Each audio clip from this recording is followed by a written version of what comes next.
حسبنا الله ونعم الوكيل. دعاء إبراهيم قبل دخوله للنار ما جعلها الله نطفئ، الله قادر يطفئ النار، خلاص يسقط وتطفئ. لا، المعجزة تأتي بماذا؟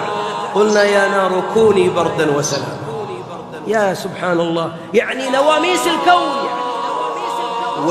والذي تجري به الأقدار فيما يعلمه البشر من مقدمات معلومة لها نتائج معلومة، تتوقف جميع الحسابات البشرية إذا أراد الله شفاءك أو غناك أو ذهاب غمك. فلماذا يا عبد الله لا تلهج؟ بعضنا يبكي ويولول ويشتكي، بل بعضنا إذا أهمه أمر ما يصلي، وتراني مهموم واصل الليل هنا، فكري من شره.